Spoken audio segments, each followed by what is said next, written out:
Vivemos uma epidemia de mulheres solteiras com mais de 30 anos dentro das igrejas, por conta desses dois motivos. Motivos esses que ninguém tem coragem de falar até agora. E por trás disso tem um perigo enorme. Então já salva esse vídeo e compartilha com o máximo de mulheres que você conseguir, porque como pastora nós precisamos conversar sobre isso. Primeira razão, uma lista de exigências que não cabe no evangelho. Sim, tem mulher que ora pedindo um varão temente a Deus, mas quando ele aparece, ela rejeita, porque ele não tem 1,85 m de altura, ou porque o carro dele é simples, ou porque ele não tem presença. A verdade é que muitas não querem um homem de Deus, querem um homem de Instagram. Segunda razão, e talvez a mais dolorida, soberba espiritual disfarçada de espera em Deus.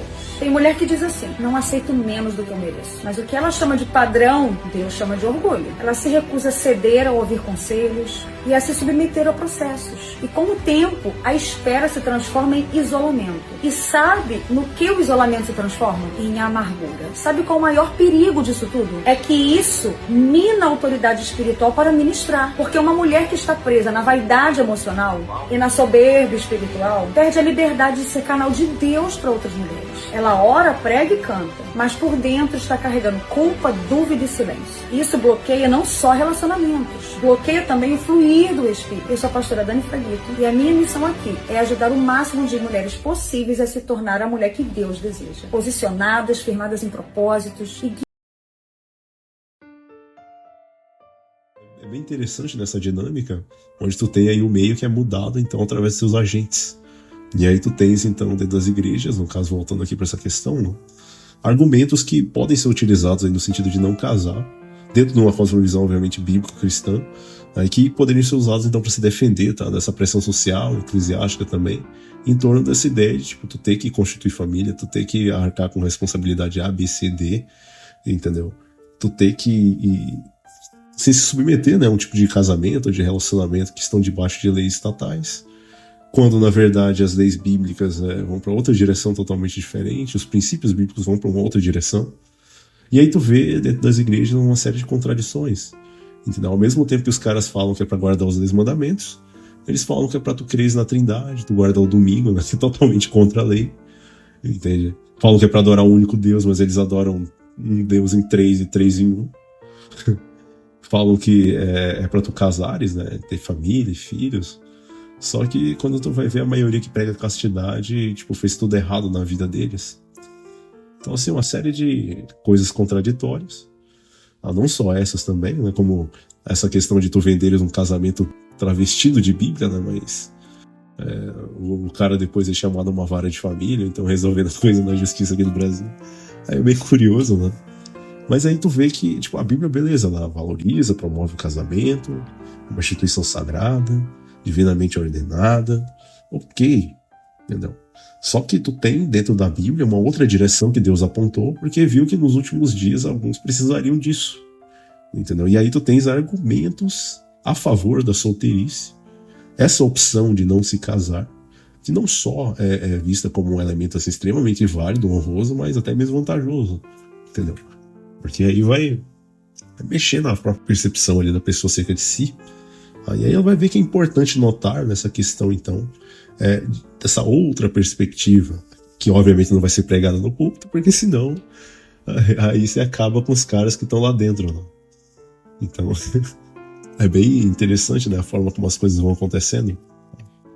Então, assim, geralmente nas igrejas tem uma pressão forte, entendeu? Tanto sobre homens solteiros, mulheres solteiras, que eles têm que casar, que tem que isso, tem que aquilo, tem que ter responsabilidade. Óbvio que, assim, um relacionamento cristão vai envolver certas práticas, entendeu? O cara ficar um certo tempo ali com a menina, noivar depois, casar. Aí não é recomendável se o cara não quer casar e nem namorar, entendeu? Tem que meio que ser coerente, né, com aquilo que você está dizendo. Mas quando você vai numa parte mais extremada da coisa, né, que envolve essa questão do celibato, o próprio Jesus e Paulo sempre mencionaram que essas coisas não são para todos, entendeu? É só para alguns, uma minoria, né? Então, assim, não é para todo mundo. Então, assim, alguns argumentos podem ser usados, talvez não resolva 100%, né, porque sempre vai ter alguém querendo martelar essa ideia, não só assim nesse aspecto eclesiástico, mas culturalmente falando. Então, assim, o primeiro argumento, de acordo com 1 Coríntios 7, né, é que o chamado ao celibato ele serve, então, de modo irrestrito ao serviço, então, a Deus. De acordo com 1 Coríntios capítulo 7 ali, Paulo vai tratar dessa questão da dedicação indivisa, tá? Do homem a Deus e da ausência de aflições da carne. Tá? Um outro ponto que ele vai tocar no capítulo é a questão do celibato como um dom de Deus. Embora seja um dom, tá? Ele vai ser extremamente, digamos, demonizado dentro das igrejas. Entendeu? Aí de você se falar por aí que não vai casar, entendeu? Que aí tu vai deixar de ser o provedorzão, né? Tanto da igreja, do Estado e da mulher. E aí tu vai seguir o que a Bíblia diz, né? Então, assim, dedicação indivisa, né? Paulo vai argumentar o quê? Que os solteiros, homens quanto mulheres, têm vantagem, então, o poder de se dedicar inteiramente ao Senhor sem preocupações e responsabilidades que acompanham o casamento. Então ele vai afirmar no versículo 32 e 33 que o solteiro cuida das coisas do Senhor e de como agradar ao Senhor, mas o que é casado cuida das coisas do mundo e de como agradar a mulher. Então, os caras estão servindo o mundo, estão seguindo o mundo, né? Tanto homens quanto mulheres casados. Tu vê que é uma instituição temporal, mas não só temporal, mas que envolve também um certo nível de apego a essa questão terrena. Entendeu? Paulo, ele vê o celibato aqui dentro de uma questão de foco singular, então na obra de Deus, sem distrações, divisões, que o casamento vai ter.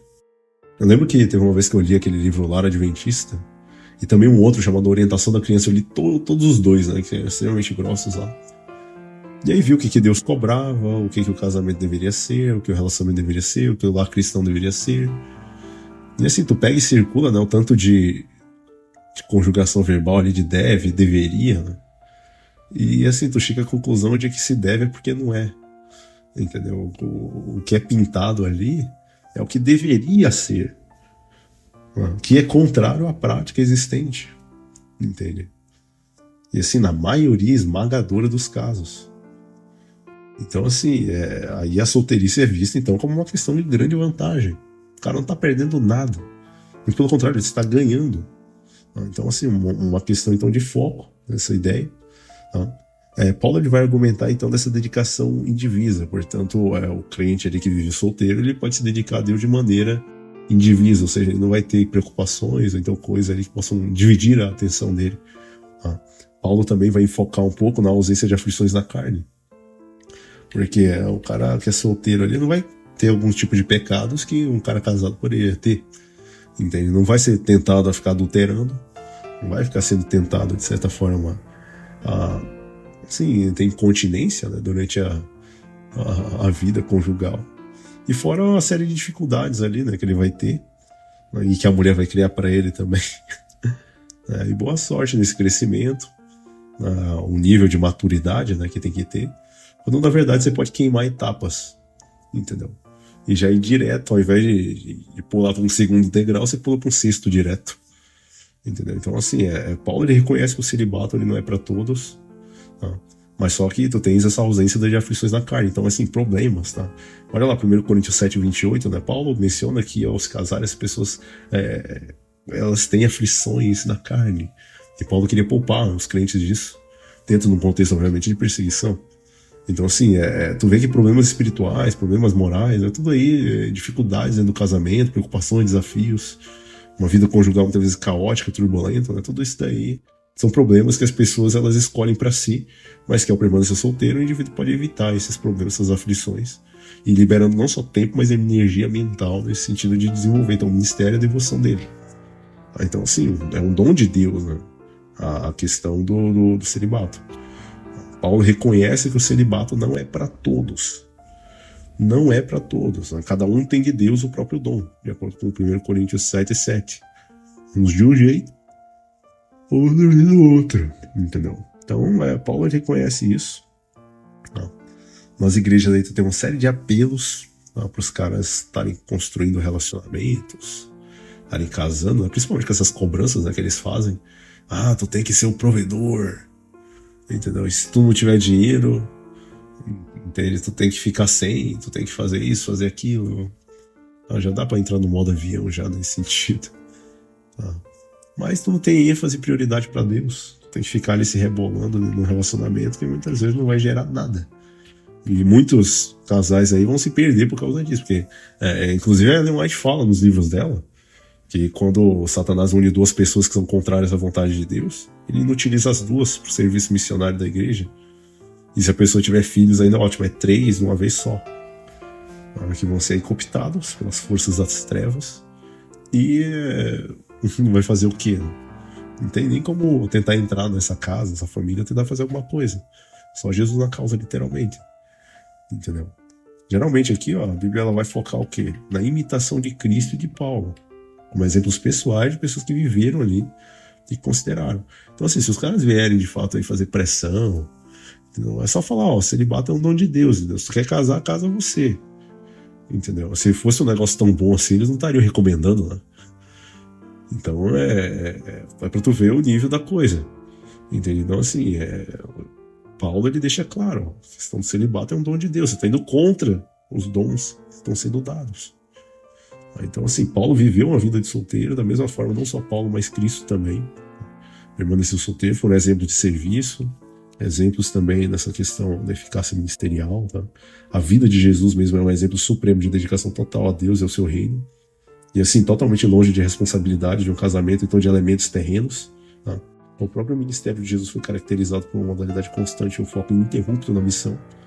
Então, assim, Paulo, no caso dele lá, ele permitiu, então, viajar assim, extensivamente, fundar igrejas, inclusive suportar grandes privações, preocupações ali que, de certa forma, eram voltadas somente ao evangelho, tá? E não de uma família, então coisas adicionais. Então, aí, o exemplo dos dois demonstra que a questão do celibato é um fator de maior eficácia, de disponibilidade, então, do serviço missionário e, assim, dentro de contextos desafiadores. Tá?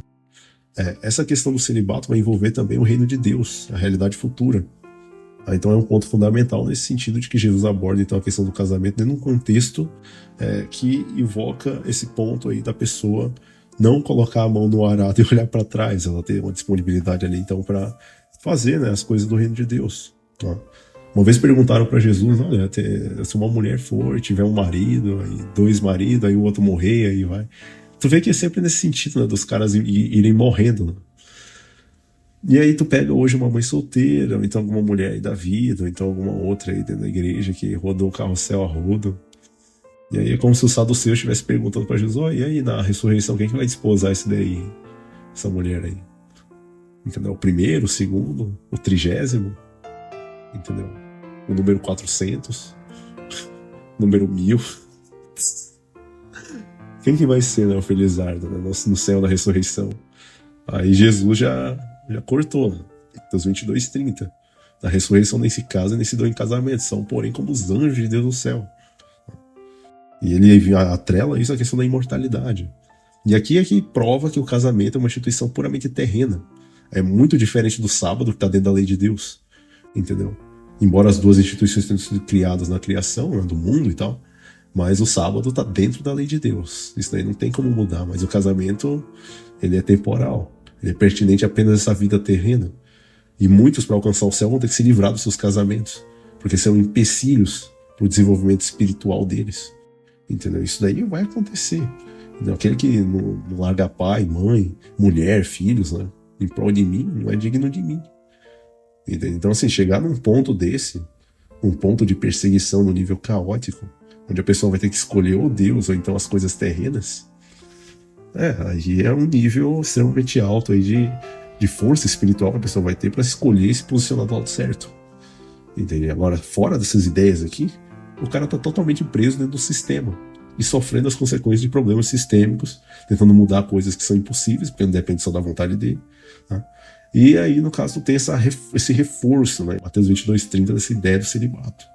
Quer dizer, a pessoa, então, se ela começa a simular a realidade futura, né, já aqui nessa terra, ela encontra muito mais foco na eternidade do que uma pessoa ali que vai simplesmente celebrar essas instituições puramente temporais. Tá? Então, os argumentos bíblicos dessa questão de não casar, assim, basicamente vem a esse chamado, então, para uma identificação mais plena, então, ao serviço de Deus e ao avanço do seu reino. É bem claro isso. Deveria ser falado mais, né, essa questão. Então, assim, só recapitulando, né, o chamado ao celibato, então, para serviço irrestrito a Deus, dedicação indivisa, ausência de aflições na carne também, o próprio celibato como um dom. Tá? O foco, então, nessa questão do reino de Deus aí, e principalmente dentro de um contexto de tempos de angústia, como diz 1 Coríntios 7, né? Um capítulo inteiro, né, que eu recomendo aí que vocês leiam. Chamado a imitação de Cristo, de Paulo e de outros também, que não se casaram, nem por isso foram menos homens, ou se perderam, né? Muito pelo contrário. Muito pelo contrário. O reino do céu e as perspectivas que envolvem a vida futura, né? A realidade futura, de acordo com Mateus 22:30, também são argumentos muito bons, né, que podem ser utilizados dentro da cosmovisão bíblico-cristã. Vai dizer, quando o pessoal vem aí, né, criticar, falar que, porque tu é um virgão, solteiro e não sei o quê, dentro da igreja, né, justamente as pessoas que deveriam conhecer de Bíblia, né. Aí você pega e mostra, eu quero seguir o exemplo de Jesus, entendeu? E utilizar argumentos dentro da cosmovisão bíblico-cristã, entendeu? Que vão envolver justamente esses pontos aqui que foram comentados. Existem argumentos adicionais também que vão envolver, por exemplo, essa questão da liberdade, então de preocupações, de cuidados com a família, né? Essas responsabilidades adicionais. Né? Eu lembro que até um pastor falou uma vez que, cara, Deus, o único cara que poderia reclamar da mulher que teve, né, foi Adão, porque não foi ele que escolheu, né? Mas tu, cara, filhão médio aí, tu merece se lascar, entendeu? Que Deus não tem nada a ver com isso. Entendeu? Foi tu que escolheu. Ou então cedeu a pressões, alguma coisa nesse sentido. Entende? Então, assim, já foi mencionado, já foi falado, já foi destrinchado esses pontos. Tá? O solteiro cuida das coisas do Senhor, de como há de agradar o Senhor, mas o que é casado cuida das coisas do mundo. E de como há de agradar a mulher. Tá? Então, é muito claro o texto bíblico de Paulo, né? 1 Coríntios 7, a partir do versículo 32. A vida conjugal, por sua própria natureza, exige atenção, tempo e energia significativos. Principalmente se for só tu que estiver ali tentando consertar ou ajeitar as coisas. Né? Que eu digo assim, eu vou pegar um exemplo aqui do Kaká, né? Um jogador de futebol lá, né? Trocado pela mulher, deu pé na bunda dele porque ele era perfeito demais. Não é curioso? E aí depois ele divorcia, aí casa com a outra que era cristã também, só que cristãos não casam com divorciados. De acordo com a Bíblia, aí tu vê que o negócio não é assim muito sério, né? Então, assim, é complicada a questão. E assim, tu pode estender isso para várias igrejas aí, né? Sem problema nenhum. Mas o foco é simplesmente esse desprendimento, né? Que nem diz lá no livro de Hebreus, no capítulo 12, você tem que se desembaraçar do pecado, entendeu? Das coisas que te amarram a esse mundo e olhar firmemente para o autor e consumador da fé. Então é um fato, né? Para alguns indivíduos, a escolha de permanecer solteiro significa liberdade de preocupações, liberdades relacionadas ao sustento de família. Né? Já viram aí o que aconteceu aí? Ó, mais 50% de taxa em cima do Brasil. Né?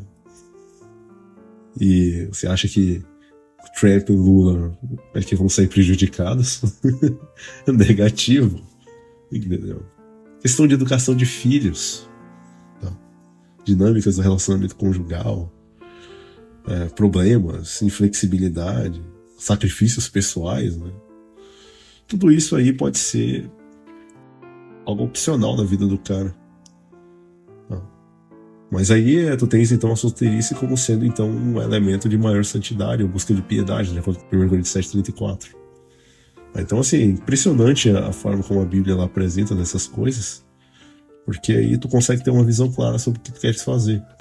Não tem só esse caminho da plantação assim de ir lá, se relacionar, casar e ter filhos e depois morrer, entendeu? Não, a vida pode ser muito mais que isso, entende? Mas nada contra, quem quiser casar, ok. Melhor casar do que ficar abrasado. Mas agora, o que se é terminantemente contra essa lavagem cerebral feita pelos líderes e não explicar a segunda parte, né? Então aí eles escondem essa parte então do celibato. Não é conveniente a Matrix, né, essas coisas. E eles tentam, de certa forma, trazer tudo isso aí à tona. Então, assim, tem argumentos bíblicos que oferecem, de fato, uma base sólida. Então, assim, leiam 1 Coríntios 7, entende? Leiam as histórias da Bíblia que falam de caras casados, que você vai ver que só desgraça. Entendeu? Deus até conserta algumas coisas de vez em quando, mas, no geral, é só olhar o exemplo de Davi, né, que era bastante mulherengo, entendeu? Matou o cara lá pra ficar com a Batseba. Entendeu? Cheio de red flag lá, aquele negócio. Entendeu? Uma história lá de João Batista lá, que foi sacrificado por causa de uma festa, né? Os caras decidem o destino do terreno do povo de Deus em festas. Não, eu quero a cabeça dele lá. Entendeu? Porque foi falar que a mãe dela, né, era prostituta, né? Ficava com o rei Herodes, estando desposada com o marido que ainda era vivo. Entendeu? Só porque o cara falou umas verdades lá, ele teve que pagar o pato depois. Entendeu? A sorte é que, de acordo com Mateus 27, diz lá que quando Cristo ressuscitou, alguns saíram dos túmulos, né? E aí acredita-se que João Batista também. Então o próprio José, né, acusado de assédio lá por aquela mulher lá do Potifar também. Tá cheio de histórias aí que poderiam ser levadas em conta. E aí vem Jesus e não quero saber disso. Vamos focar aqui, ó, o pai e o que ele disse para fazer. Entendeu? E da mesma forma ele insta as pessoas a buscarem esse tipo de exemplo também. Como que crente conhece gente nova? É impossível. A gente acabou de sair pra um bar-restaurante aqui no Rio de Janeiro e simplesmente A gente não sabe se comportar mais, gente. A gente não sabe. você chega lá e não tem lugar pra sentar. Então as pessoas elas ficam em pé ali e assim, tá tudo bem. E a gente falou assim, tá bom. Então a gente pegou ali, a Vitória pegou seu suco de melancia e a gente ficou ali, né? Não, beleza, vamos ficar aqui conversando. O que faz com a mão? A gente tava assim, ó. Segura o copo aqui e com a outra faz o quê? A gente não sabia como se comportar. A gente fica o dia inteiro conversando, mas lá a gente não tinha assunto. A gente tava assim, e aí, amiga? O que a gente faz agora? Será que a gente tá deslocado? Será que a gente tá no meio? Será que a gente devia estar aqui? Não, e era só um restaurante no meio de uma rua. Sim. Não tinha nada demais, só que as pessoas estavam lá bebendo, fumando e vivendo a vida deles. E a gente, as duas crentes, deslocadas, assim, pensando. E a gente não sabia o que fazer. Simplesmente eu tava me sentindo, parece que eu vim de Marte. E eu pousei ali e falei assim, gente, outro planeta. E parecia outras que pessoas. todo mundo se conhecia, né? Parecia Parecia que tava todo mundo ali no grupinho da escola, os amigos de anos. E eu e a Natália assim, ó, escrito na nossa testa, crente e turista. Não, exato. Eu falei, gente, como que a gente pode conhecer outra pessoa? Não sei. A gente tinha que fazer um grupo de crentes conhecendo crentes. Mas tem uns aplicativos que só não, por Deus, aplicativo né? Gente, esses aplicativos, isso dá um outro vídeo só sobre isso, porque os aplicativos de crente... Aí, vai na igreja. Na igreja, você já foi na minha igreja pra você ver as pessoas que tem lá pra gente conhecer? Acho que você não conhece a minha igreja. Como é que estão? Onde estão os homens solteiros e cristãos? Onde vocês estão? Bem apessoados, bonitos e bem arrumados, tá? Eu também não quero qualquer coisa. Se possível, bem sucedido. Não, peraí, Natália. Peraí. Gente, eu já sou. Eu não posso estar comprando a planta. Se tu não gostou, meu amigo, tu não é pra mim e eu não tô só pra tu. Ai, gente, é muito difícil. Foi assim. Não, e detalhe. Deixa. E detalhe, pra gente terminar. 10h30 da noite. Que você saiu? Gastei dinheiro, maquiagem e o lookinho. E a minha bolsa não entendendo nada onde ela tava. Gente, R$30 num suco de melancia pra isso. Pra isso, a gente, pelo menos a gente se diverte juntas, né, amiga? Graças a Deus. Né? Valeu assim, tá visto. Tá visto, tá vimos. visto. Vimos lá a Gávea, tá visto. visto. Fomos no Jockey. A gente chegou no Jockey também, uma olhando pra cara da outra, assim. Não, tá visto. Vimos, tá visto.